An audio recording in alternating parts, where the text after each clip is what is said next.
Welcome to today's webinar. The topic today is Grasshopper RFEM 6, design add-on control using templates. My name is Andreas Hörold. I am responsible for marketing and public relations in the company Dlubal Software. For instance, the content of the website, the webinars, newsletters, and so on. I will be the moderator today, and I will answer your questions together with Paul. Yeah, but my two colleagues can introduce themselves. Okay. Yes, hello. Sorry. Okay. Well, maybe Lucas starts as the order in the PowerPoint is. All right. Yeah, hello also from my side. My name is Lucas. I work here as a customer support and product engineer, usually with the focus on the interfaces, and I will be your presenter today. Paul. Also, hello from my side. I'm Paul Sivorgin. I support the product development in the area of interfaces, and today I'm going to answer your questions with Andreas. Okay, thank you for your introduction. Then we can switch off our webcams so that the attendees can see the full screen. I say some words for the attendees who participate the first time, how you can ask questions. Yeah, you see the control panel on the right side of your screen. You can show that with that arrow here, and then you can enter the question here. And then we will answer you. If you don't get an answer during the webinar, maybe because there are too many, then you will get an email afterwards. The other way is to watch the entire webinar and then email your questions to info@dlubal.com. Okay, that's all from my side. I hand over the screen to Lucas. Lucas, it's your turn.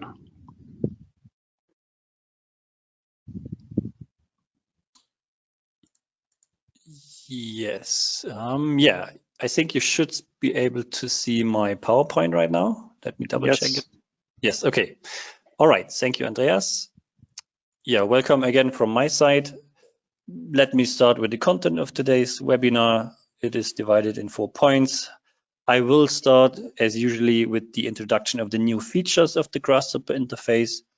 With new, I mean related to our last webinar, which was in October 2023.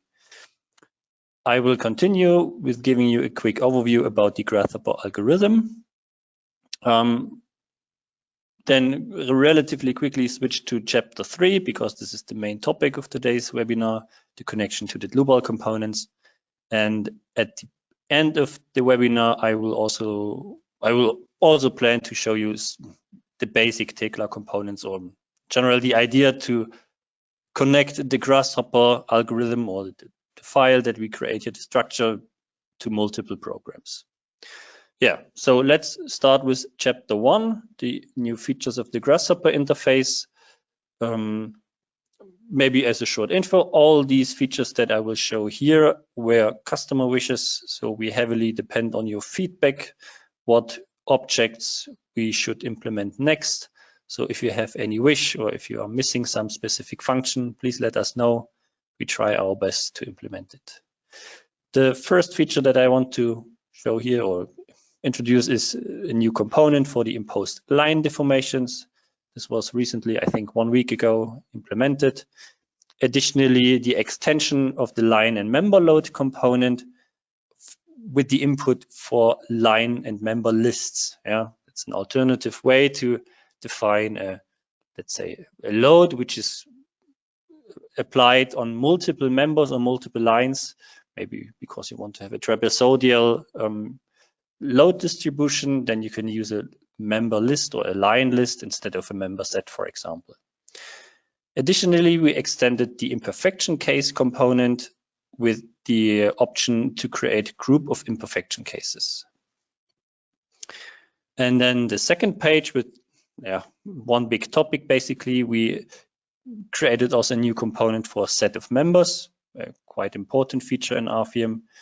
And additionally, we also implemented a component for member set loads and member set imperfections.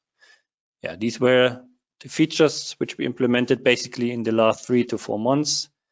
And now I would like to start with the presentation of the Grasshopper file that I prepared, or the Grasshopper structure. Therefore I switched to Rhino and Grasshopper, Rhino on the left, Grasshopper on the right. As I said, I plan to show you also the connection to the Dlubal components. And in this second chapter, I simply want to show what kind of structure do we have and how did I build it up. I will not model this live because it would take a bit too long.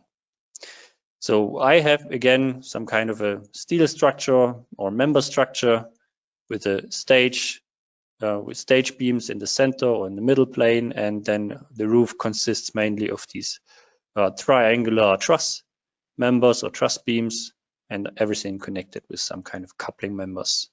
I created the structure, of course, in Grasshopper via algorithm. While doing so, as you probably know, you can assign a lot of parameters or make certain dimensions parametric. So therefore I have these number sliders here. So here with this one, I can, for example, change the amount of divisions for my stage beams or change the length of the structure, the frame height, roof height, frame distance, but also the frame count. Yeah. And how do I build such a structure up? I think it's quite easy. In general, I started in this case with a simple point. Then I copied the point, created a line in between, maybe divided the line to get the center node, did the same again with a new node on the top here, again created a line, divided it, and so on and so on. And then you take the nodes that you get via the division and connect them with additional lines. And this is in general the workflow that you use for beam structures. And at the end of the procedure, you get a couple of components, line components. Let me see, what else do we have here? Maybe these components and the polyline. And then you have basically you have one complete frame, yeah, of your structure, and you can take them and copy them into the Y direction in my case. Now, this is, as I said, not so difficult. The more difficult part is to set the data structure up in a way that you can easily reuse it afterwards. What do I mean with that? If I would do it, as I just said, take all these elements that I have highlighted here in green now and copy it in the Y direction via, for example, move component, then I would get all of the additional lines that you can see here in red as a result of one component. But that's not so ideal for me because afterwards I want to assign cross sections and materials onto these lines. And I plan to use a different cross section for my coupling members as for my upper girder of the truss or the diagonals. And if I have everything in one component, as a result of one component, then I have to explode this data structure again and filter out the elements that I need for my truss, for my column, for my beam, and so on. So instead of doing it all in one component, I called it up multiple times. So here in that one, I have my stage beams. In this one, I have my columns, as you can see, and so on and so on. And I collected all of these lines again, put a name on it so I know what line collection do I have inside that curve component, and then build it or created this list here. Additionally, I also have here a point component which contains my points where I will later assign nodal supports. So this is the work that I have done in advance for today's webinar, mostly just some small numbering parts that I will explain later. And the real modeling of the modeling of the Dlubal components and the connection of the Grasshopper components to Dlubal, this is what I will do now live. So how do you start with the Grasshopper, with the Dlubal plugin here? Maybe first of all, where do you get the plugin from? That's quite easy. You need RFEM installed on your PC. That's the easy job. You can download it for free on our website as a test license, for example. trial license, and then you can go to your program folder. I think Dlubal, select the version that you're using, in my case RFEM 605, go into the tools folder, and then here you have the Rhino plugin. And if you double click on this one, the plugin will be installed in Rhino and in Grasshopper.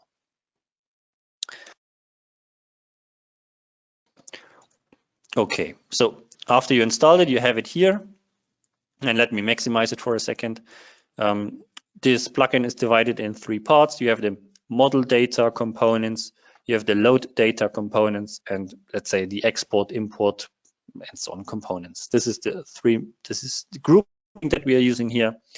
And regarding the logic, how do you start here?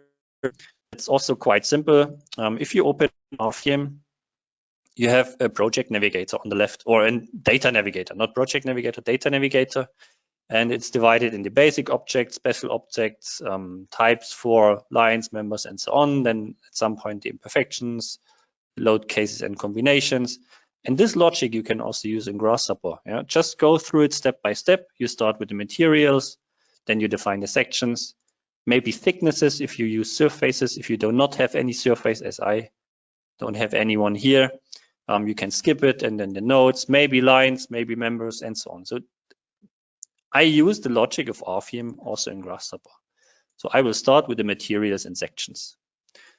And I can define a material via the material component, which is this one here. And for the ones who follow us since a couple of webinars, just as an information, we extended this material component a couple of weeks ago, months ago, maybe even, with the functionality to define also user-defined materials. To do so, you need the additional material characteristics component, which you connect to this input, and you can define here your elasticity modulus, shear modulus, and so on, or even use it for orthotropic elastic 2D materials. But again, that's not what I plan to do now. I want to define a simple material based on our library. Yeah, in RFEM, we have a material library. And if you define the name here according to the name in our library, then it will create this material based on the library. Now, how can you define a name? The name definition is quite easy. You can use a panel, and inside that panel, you write the name. Now, ideally, as I said, you write it exactly in the way as we have it in RFEM 6, and you get the name in RFEM, or the exact name from RFEM 6. So if you open it up, maybe you have already a material defined, then you can copy it from the tables. You can see here S235, but the full name is including the code. Or you go to the CAD BIM navigator, you open the conversion tables, and here you can also select the material from the library, anything that you want, and you can copy the full name and paste it into Grasshopper. These are the 2 ways. If you use the way over the tables, please make sure that in RFEM 6 itself, in the program options, you have this full material description setting activated. Otherwise, it will only display you S235. This is not the full name. It will work if you do it like this in Grasshopper. But you can imagine that we have a couple of S235 materials in the library, and the export will basically pick the first one from our library that starts with S235, and you will end up with Cypress code-related steel material. So it's maybe not exactly what you want. So that's a bit of work to define. That is a bit of work to define the exact name in these components, because you need to work in combination with RFEM. So you could do this once, copy the names that you need from the materials and put it in a list. That's how I did it in the past. Yeah, I created a long list where I put all the material names inside, and then I picked always from one of these elements from the list and connected it. I think I have a bit better solution now. I'm using the value list now instead. So value list is also a component in Grasshopper. You have here a drop-down menu basically, and you can fill this value list with your own information by editing this value list, and you can see here the information inside, and you can write down whatever you want in here, and it will display this option here. And that's what I did with my value list here. I have here one for the materials, for the ones that I commonly use. And now I can easily use this drop-down function to select the material that I want. Quite easy solution, I would say.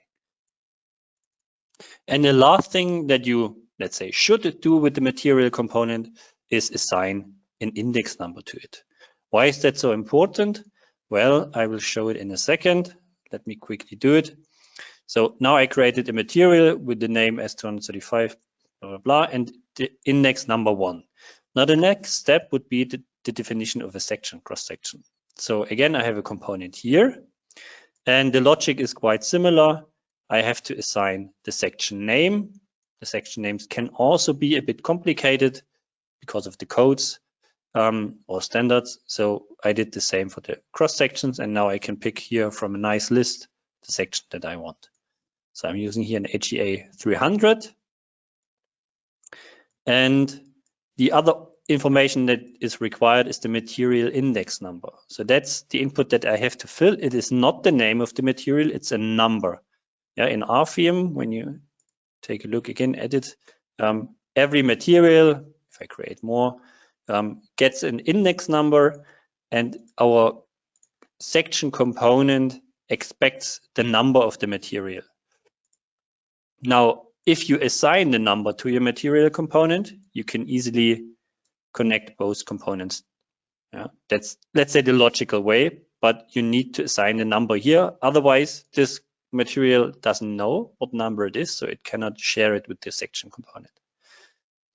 And of course, we should do the same for the section component. We should assign an index number because later on we want to connect it to a member component, and then we need the same logic or the same information again. So now let me copy this material 2 times. I think it's clear how it's working. And I need, first of all, material numbers section numbers 2 and 3. And then I assign here an IP 140 and an HEA 180. So, and that's all I need to do regarding materials and cross sections. Now we continue with the members. That's the next step. And for the members, I also have a component here, the member component, and the main input for a member is usually the line it is based on. And the line it is based on, I have here in, I have collected here, yeah, in that, yeah, let's say list. I want to show it again. This is now the lines for the upper girder and the lower girder, and I can connect it into the Grasshopper input of my member component. And the second required information is the section.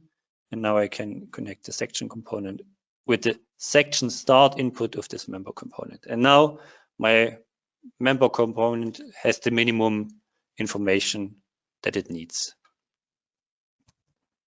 All right. Again, I want to assign a number to my member, because you can imagine later on you may want to apply loads onto this member. So when you do this, you need a member component load, a member load component, and the input here is the member number. So again, if you want to use this logic, you should assign a member number to the member, and this is also quite easy. We have here in sum 25 lines, so we need 25 index numbers for our 25 members. And I can easily create such a list of numbers with a series component. And I start with the number 1. Step is, of course, 1. And the count, this is basically the amount of lines from that component. I can use here a list length component. This will give me the number 25 again. So I get here now a list with 25 index numbers. Let me quickly show it. And these are the index numbers of my members. All right.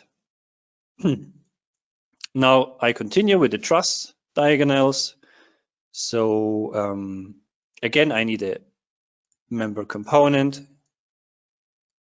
I take the lines from my Grasshopper component, the section from my section components.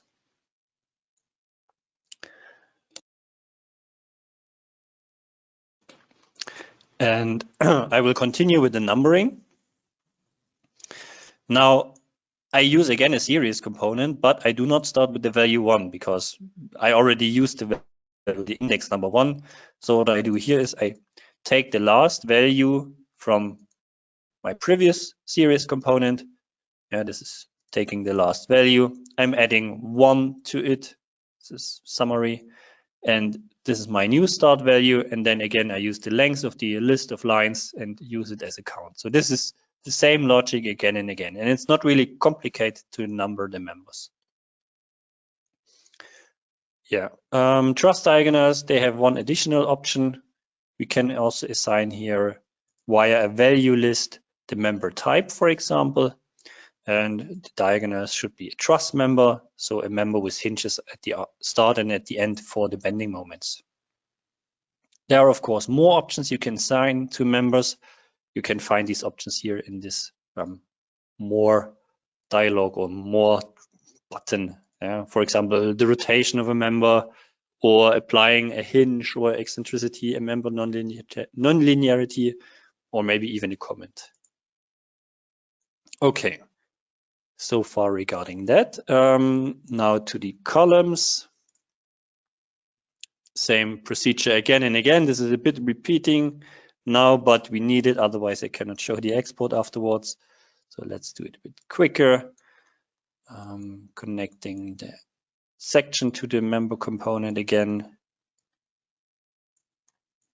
Same logic for the numbering. And yeah, that's it. And what I forget now, I just noticed it in all the member components. We have to make sure that we have to be careful when we are combining tree-like structures with lists. Yeah, that's a bit tricky part. In my case, I will simply flatten the incoming tree structure to get a list, and then it will combine both lists with each other. Yeah. That is something I have to do. All right. Now, regarding the coupling members, I use the same logic. Member component, coupling members, and then THA 180. Again, I'm using here the value list to define a trust member. All right. And connected, of course, to the numbering.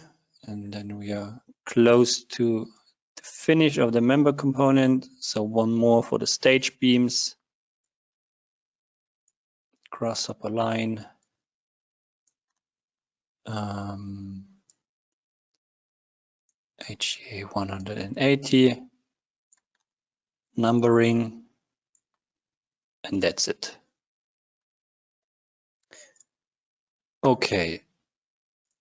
Now, these are the members. I assign now to all of the lines members, but you can maybe imagine that for some parts of your structure, you want to use set of members.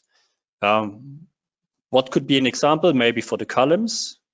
Yeah, it's quite common to assign set of members for columns because it allows you to easier apply loads on it or imperfections. For example, you might want to apply an inclination imperfection onto your columns, and then you have to do it for all at once and not for each member individually.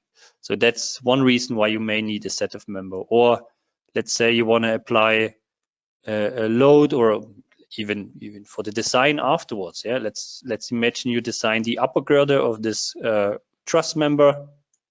It's not just a single span beam, it's maybe a single span beam where you have two additional supports, lateral supports that you may want to consider. Then you also have to design it as a set of member, and define the additional supports afterwards. So there are various reasons why you want to use set of members, and that's what I want to do here as well for the columns, and as I just said, for the truss upper girdle.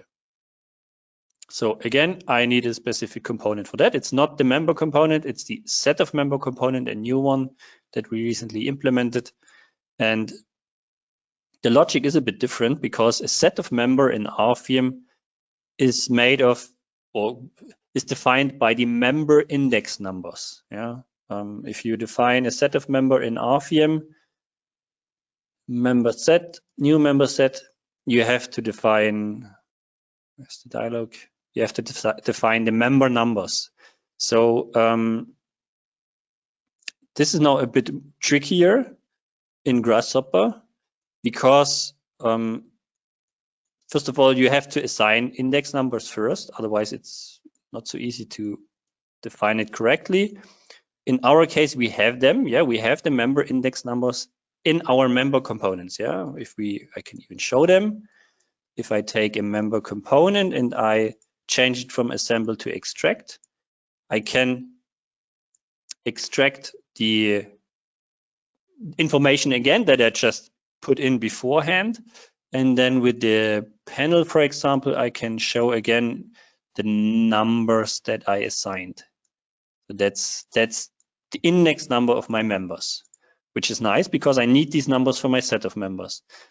But what I also need is, let's say, my members grouped, yeah, because what I get out of my member component right now is a big list. It's a long list with one index for each member.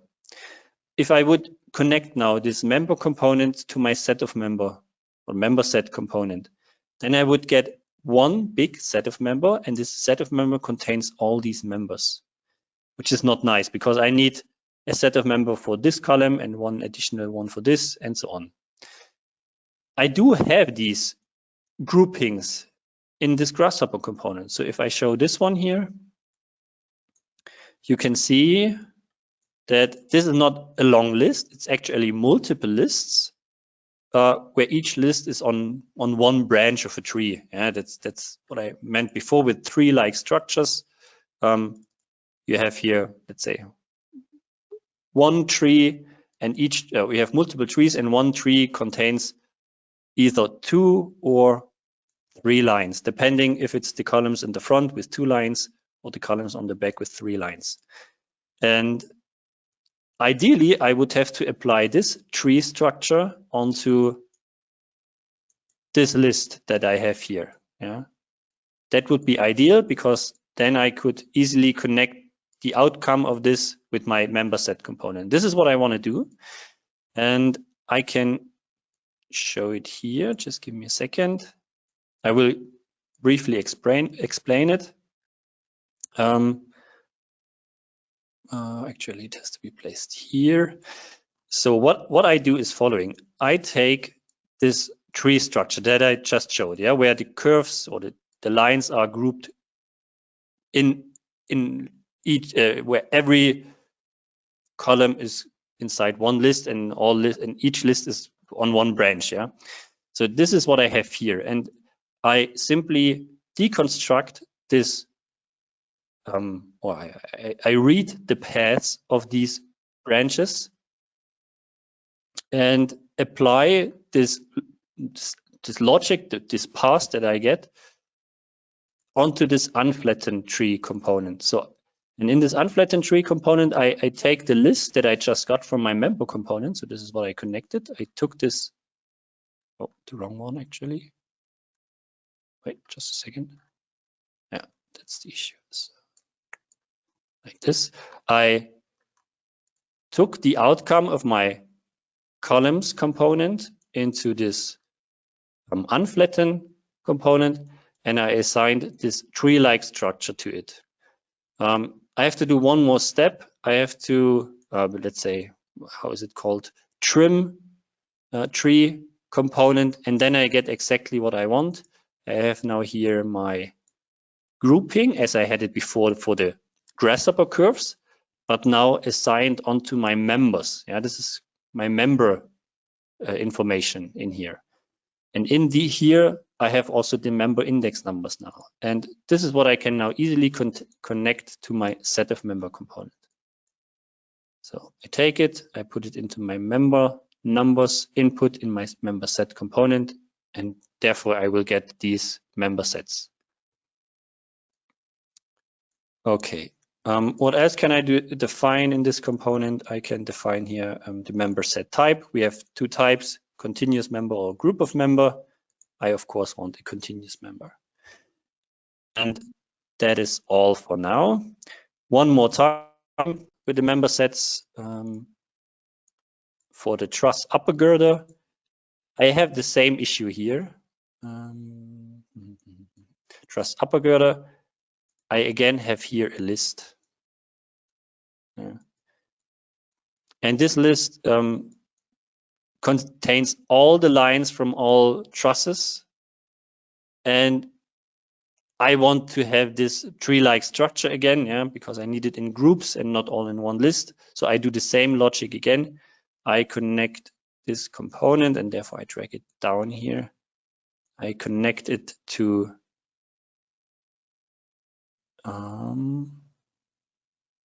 this component. And it will do the same again, I read the path from my tree-like structure. I assign it to my list of members that I just created. I untrim, or I trim this tree, this data structure, and then I can assign it more or less to my set of member component, but I have one issue remaining. And the issue is that this, let me show it. Where is it? It still contains the upper girder and the lower girder. I grouped this in one component before, but now I need only the upper girder and upper girder lines, and I still have all of them in one list. You can see every list contains 5 lines, so 1, 2, 3 for the upper girder, 2 for the lower girder, and I need to split it up. I only need the upper girder lines. So what I will do now is I take what I have here and I just use this split list component, and one list contains now the lower girder and one list contains the upper girder. Easy as that. And I take the the list B, which contains the upper girder lines, and I connect it to my member set component. And this is actually, in my opinion, the more difficult part in Grasshopper, to keep an overview about the data structure or to organize it in a way that you can easily reuse it. There are multiple ways, and basically you have to find the way that you can manage at best. Also important, member numbers, is of course the numbering of the set of members. I forgot that, so I will do it now. The same logic that I used before with the series components. So numbers, the type, let me reuse it, continuous member, and that's it. Okay. So far regarding the definition, I just noticed I have to flatten a couple of inputs here because I still combine tree-like structures with lists. Here it's not the case. Okay. Now, one more topic, the supports. That's also quite easy to handle. We have in our Dlubal link, of course, nodal supports. We have line supports. No, I just can't find them here. Line supports, surface supports, so all the options. In my case, I need the nodal support component, and the input is simply the node that we get from Grasshopper nodes, and then you have to define the spring values or the support itself, and make sure, if you don't know how to control it, move the mouse onto the input. We usually have a helpful info box that gives you the info. What do you have to enter here? For example, if it's a free support, then you type in 0. If it's fixed completely, then you use the string INF for infinite. Enter. or a value, and a value is then a string value for the nodal support. I fix my translations and also fix the rotation around the global z-axis. There are more options. Just to quickly introduce them, we have the possibility to assign nonlinearities, also including the friction component. We have many options to rotate the nodal support. A comment is also part of this input, so most of the things that you will need. I also have to say that we do not support all the features of every object in RFEM. So if I say we support nodal supports in Grasshopper, then it doesn't mean that we support all the functions from the main program. For example, regarding the nonlinearities, we do not support diagrams or partial activities, which is an option in RFEM itself. That doesn't mean it's not impossible to implement it, but so far these were the requests on us to implement such things. And if there are additional requests, we can of course also do it. Okay, these are the nodal supports. And now regarding the loading, I also want to quickly show you how you can apply loads onto your structure. And in theory, you would need a load case first. Before you define loads in RFEM, you need the load cases. That's also the logic that we show here in the data structure. It starts with imperfections, imperfection case, and then we define the imperfection, or we start with the load case and afterwards we define the loads themselves. So I want to skip this part and I want to define only the loads in Grasshopper. But how does it work in combination with RFEM? Well, that's where the template comes into play. We have the possibility in our export component to assign a template to it. The template file is an RFEM file which already contains a couple of information. And in that template file, you can save, for example, the load cases. You can save the load combinations already. You can save even materials and cross sections. Everything that you can save in an RFEM file, mostly, you can save in a template file. So I could even skip this part with the materials and sections if they are already defined in a template. And I have it here. I have a template where I already defined the load cases and the combinations and some other stuff that I will explain later. And I have to link this file to my export component. I will do it at the end. And then I can reuse these information that are inside this template. What does it mean for me in special? So if I define a member load component, I have to define as one of the first information, the load case number. So usually, if I would not use a template, I would create my load case here via Grasshopper. I would assign a number to it, and then I would link both components together. Now, as I said, I have it already in my template. Then, of course, I need to know the index number from my template, which load case has which number. That's the structure that I want to achieve at the end. So I know in my template, load case 1 is my dead load case. Then I have a live load case, number 2, wind 3, snow 4. So I have to be aware of this situation, of course, but let's say this is okay, I would say, as a situation. So I can easily assign here the index number 1 as an input for my member load. So this member load will be placed in load case number 1 or 2 or 3. Actually, I need the number 2, not 1. Should be part of my live load case. Now I want to apply it on certain members on my stage beams. I need the member index numbers again. So I connect my stage beams member component to these member numbers. And the rest can be done via a couple of value lists usually. So you define a value list component. You can copy it a couple of times already. And then you have to start the definition of the load. You define what kind of load is it. It's a force in my case. It is a uniform distributed load. The coordinate system should be the local coordinate system. And here also a hint, or the tooltip is here helpful. Yeah, if you use the local coordinate system, you have to type local as a string. And if you use the global or any other user-defined coordinate system, then you have to enter the index number 1, 2, 3. Yeah, then the load direction is local in set, and the load magnitude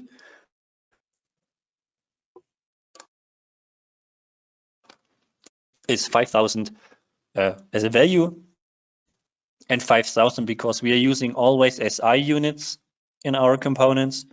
Also here mentioned Newton per meter or Newton meter per meter or bar. So this is why I'm using 5,000 instead of 5 kilonewton per meter. All right, this is the required input, and this will create me a member load. Now I do the same again for load case 3. For my wind load case, because I want to apply a member set load onto my columns, and therefore I need the member set load component. And it works in the same way, yeah, at the end of the day. So load case number 3, it's again a force, a uniform one in my case.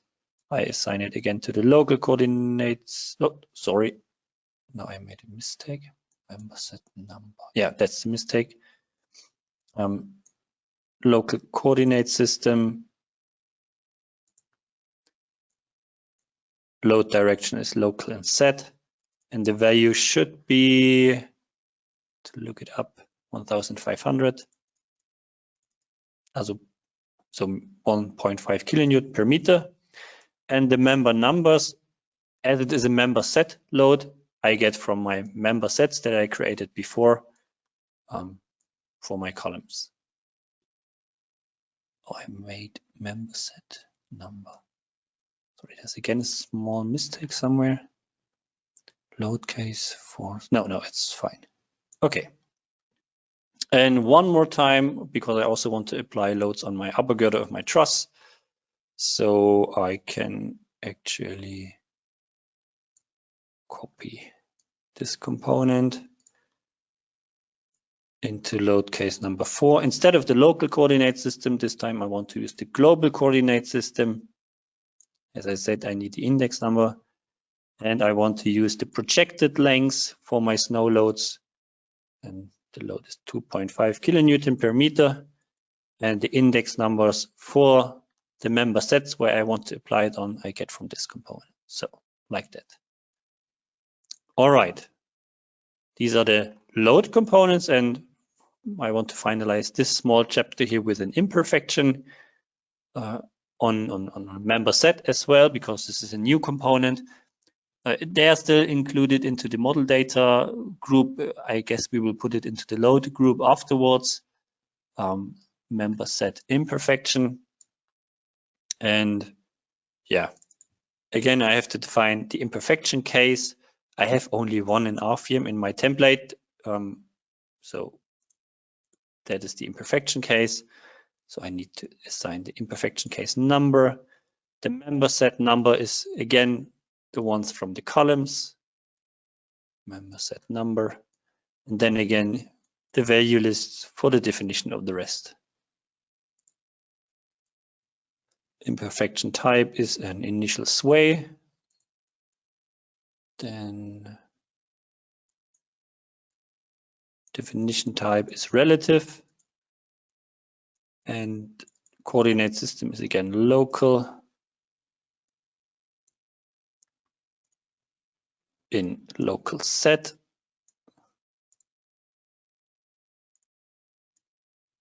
And the sway itself is 1 divided by 200. So 200 is this relative value that I input here. It's the basic value according to the Eurocode. You could optimize the sway. There are some, let's say, little bit more advanced formulas. If you consider the height of the columns and the amount of columns in one row, you can also, let's say, calculate a smaller value or a smaller sway. We have the inputs for that. I'm just not using it here in the webinar today, but that's also possible. And it's not only possible for the Eurocode, as you can see. We have also some parameters for other codes because they are calculated differently. Yeah, so make sure to check out these small info boxes here. All right, that is all I need to define for the imperfection. Now, one topic remains, and that is the design. We said in the beginning, the webinar is also about the design of members, basically, how to control the design. And you can find these design inputs in the member and member set components. Yeah, that's the member component. And under the design chapter, you have additional inputs.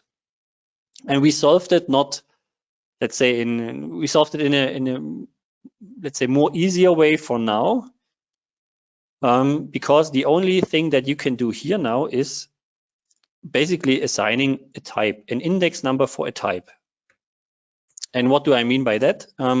Therefore, let's check again quickly RFEM 6 itself.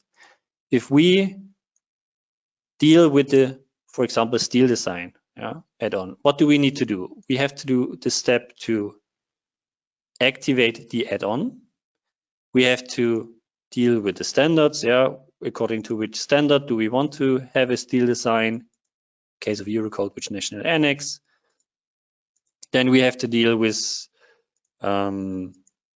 configurations for the ultimate limit state, serviceability limit state, and so on. And then again, we have a lot of options and checks that we, in theory, would have to control via Grasshopper, and these dialogues could be huge. So what we did now is following. We said the customer or the user could create a template in RFEM in advance, as we just did it for the load cases and combinations, or as I have it here. And he could also define in that template that the style design is activated, the codes that he wants to use, and also things like types for the style design. If you design, for example, this diagonal here, and you want to consider a stability analysis, you have to go into the design type tab, and you have to assign here an effective length type or a boundary condition type. This is the effective length method. That's the general method according to the Eurocode. You have to decide which one. And inside such type, you then define what are the nodal supports, where is this beam fixed, what is the buckling length, and so further and so on. And you can define these types in advance, as I did it here, and save them inside the template. And in Grasshopper, you only have to know, okay, what type is what exactly, and then use the number index for that. So in my case, for these, maybe not for this example, it's not so ideal, but for these truss diagonals, I could say, please assign here these style effective length type 1 and the style ultimate limit state configuration type 1. And type 1 for the effective length type is a simple single span beam. It's gable fork supported member on both ends. Buckling length is equal to member length. And by that I can also assign steel or timber design related settings onto my members already in Grasshopper. And I can do it also for the coupling members here, for example. So again, I use here the number 1 because this is also more or less like a single span beam. Stage beams may be similar. I make it quite simple here. The webinar, the goal is not to have it absolutely correctly designed. Yeah, it's just for showcasing what is possible. And regarding the member sets, for example, we could say, okay, for the columns, we simplify it as a single span beam, which is probably not ideal. But that's one solution. And I have to activate the design properties for set of members, because you have to decide if you want to design the member or the set of member. And if you do it for the set of member, you have to activate it. This is again the same thing that you would have to do in RFEM itself. Yeah, if you design a set of member, then you have to check this button, and this is the Boolean toggle that I just used. And for the upper girder, I could, for example, use now the type 2. I have 2 additional horizontal supports for the stability analysis.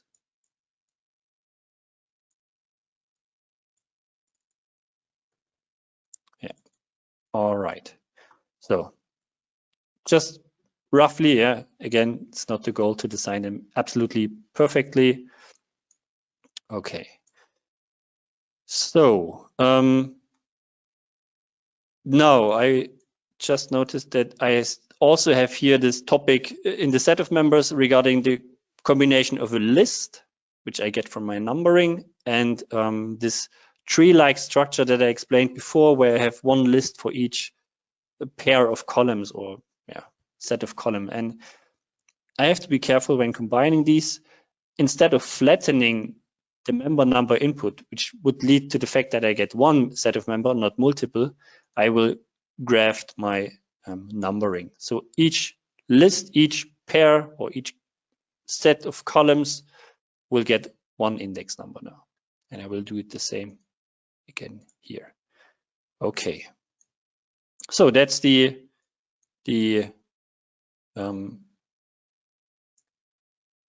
definition of the components. Now I have to export all of them, and I basically have to link all of the components that I just created to this input of RFEM, and I usually collect these components in a small data component before, because it's easier to move it around, I feel. So I link every component with the Shift button pressed on my keyboard into this small data container. Again, you don't have to do it. You can connect everything already with the export component, but yeah, I prefer split it up. Okay.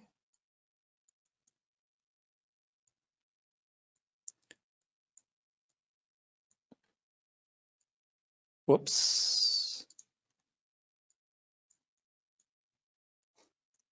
Maybe that's something we should do whenever a new component is created, directly link it to the export. Okay, that's one part, and the other one in here. You don't have to split it up, but this way it's easier to, let's say, deactivate, for example, the loadings, and just export the model data. Yeah, input. Okay, so now I have all my data in the input. I have to trigger the run of my component. I usually do it with a Boolean toggle. A button would also be possible. And then we have some additional options in here.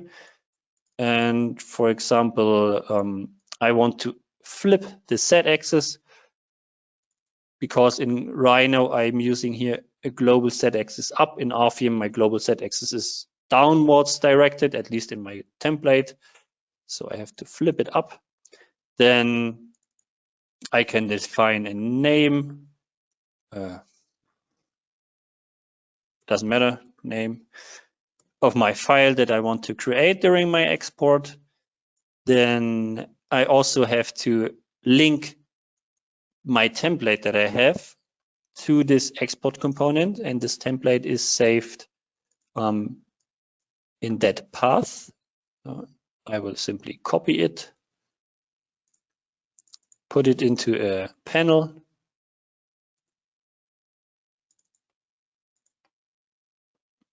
And of course, also including the name of the template file. So that's this ft6 file. Copy. And all right. Okay.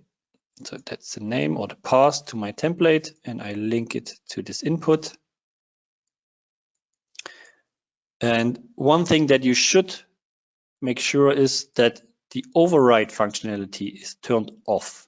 So it's not possible to use this override set to true when you're using a template, because it's using following logic.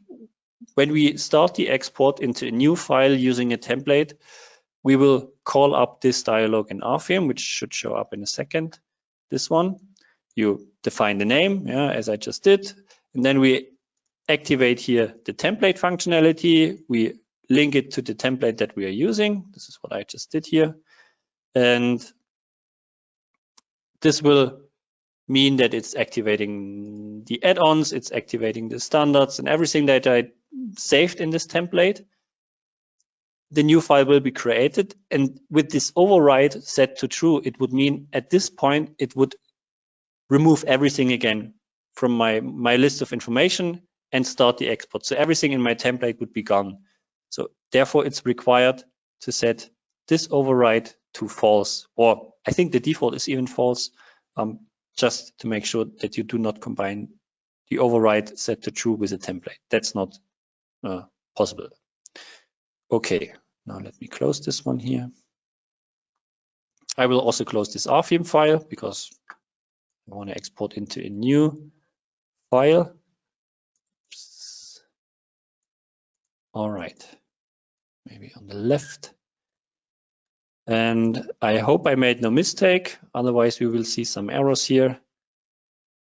Let's try it.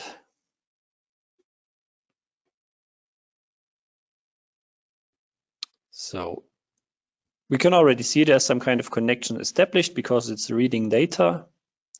RFEM is basically already blocked. I cannot select anything anymore. And let's see what will happen.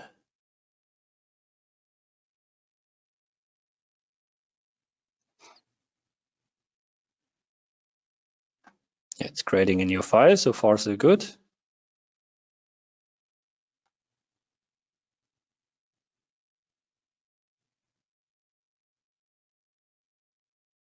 Yep, the structure has been exported. I forgot something in Grasshopper, but okay. So the structure has been exported. That's nice. We can quickly check it. Let me turn off the loads. We can see the structure, all the beams, all the cross sections have been created that I defined before. So that's nice. I also have my load cases in here and the load combinations that I saved in the template file. Yeah, I don't have to create it in Grasshopper because that's also a bit of work.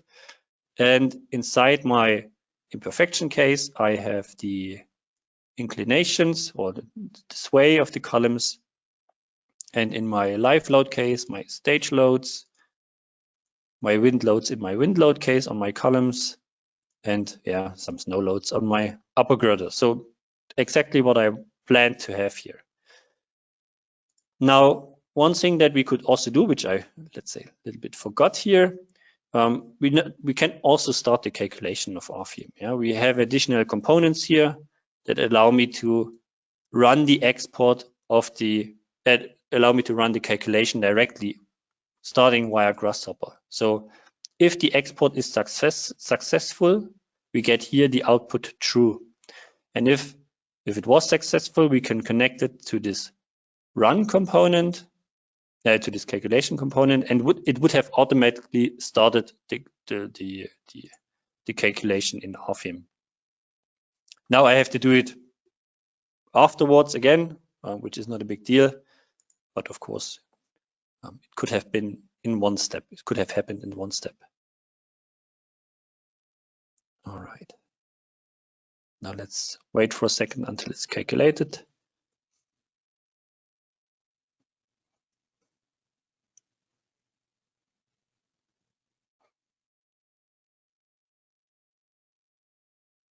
No.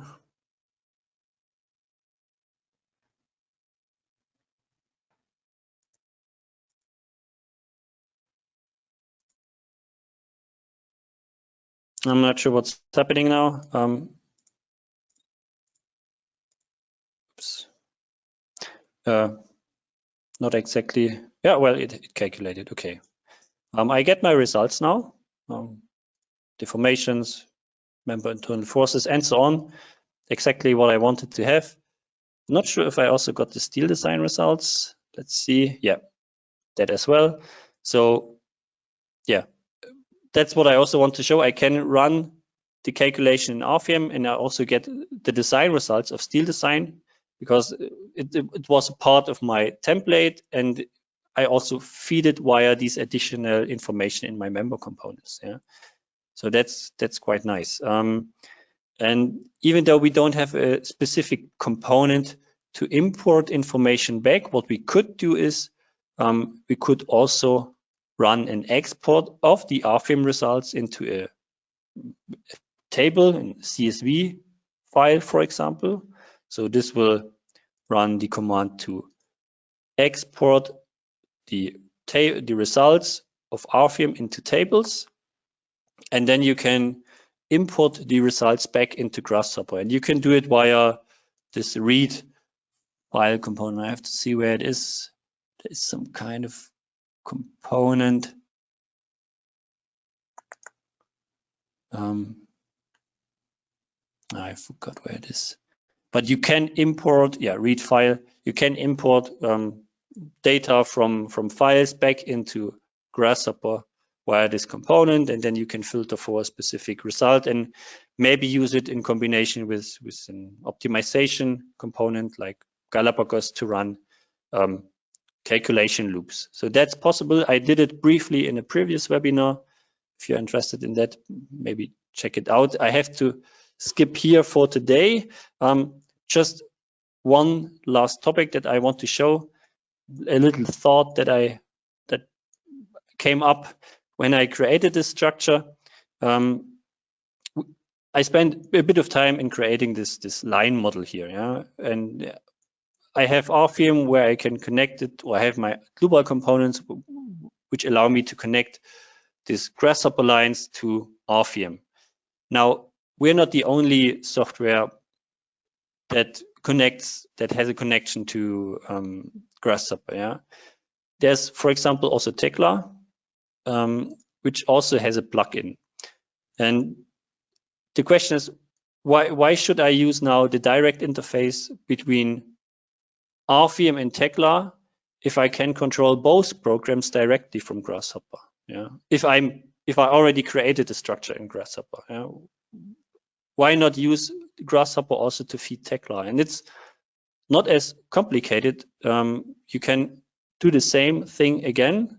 Therefore, I have Tecla here now on my right and Grasshopper on the left, and I can simply use the beam component, for example, from Tecla and the profile catalog component to define a section, for example, the HEA 300.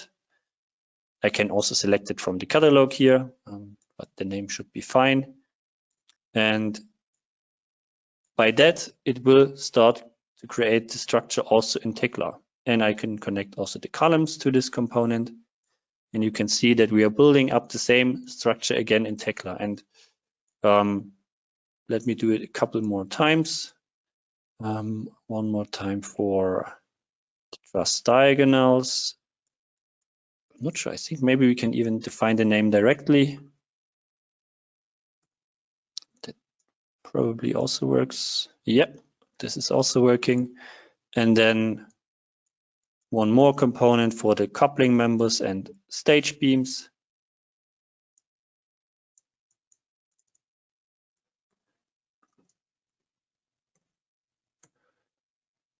All right. And then you have your structure in Tecla already. Yeah, that's the same structure. And it's a live link, as you can see. Yeah, it will be updated directly. So same functionality for us if I leave it on true. And if I would change a parameter from the beginning, I would start the export process again. I will turn it off because it's slower than the one to Tecla. And I can modify my structure and it will be updated automatically in Tecla. So just a little thought that I wanted to share at the end. If you're using Grasshopper, maybe in combination with RFEM, or maybe with Tecla, please think about the idea to do it in both directions. Yeah, maybe to RFEM and to Tecla. Yeah. All right. Yeah. So far regarding me, I'm a bit over the time. Sorry for that. Anyway, I hope I was able to show you something new, maybe to give you some nice ideas for your project, or yeah. And then just let me say thank you for participating, and I hand it back to you, Andreas. Okay, thank you, Lucas, for this nice presentation. We are a little bit over the time, but I would like to use the chance to show you the website where you can find the recording and the Grasshopper file and the RFEM model. Let me hand over the screen. Before I will turn to the website, just a small hint. If you want to book your free online appointment, such as a product demonstration or something like that, just contact our sales team with that link here, or you can scan the QR code. Also, if you want to get a non-binding offer for any product or any add-on. Okay, I turn to the website. Dlubal.com is our URL address. And under news and events, you can find the webinars. Those are the webinars of the next weeks. Next week, I will present news in RFEM 6 and RSTAP 9. I give an overview what we implemented approximately in the last year, new features, new add-ons, and so on.